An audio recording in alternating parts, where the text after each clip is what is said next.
սկզբից առաջին անգամ, որ զինվորի տուն գնացի, 2 ամիս եմ եղել,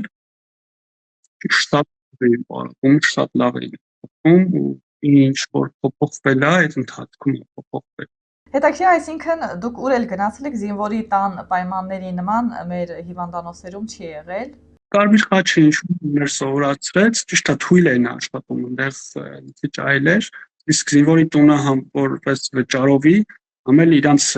մարզասարքերը ավելի լավն էին, ավելի հագեցած էին։ Ես տեղ վերականգնողական 2 անգամ եմ գնացել, որսելի էլի 20 օր եղել, ոնց որ Հայաստանում։ Տենց չի ոնց որ Հայաստանում է, ավելի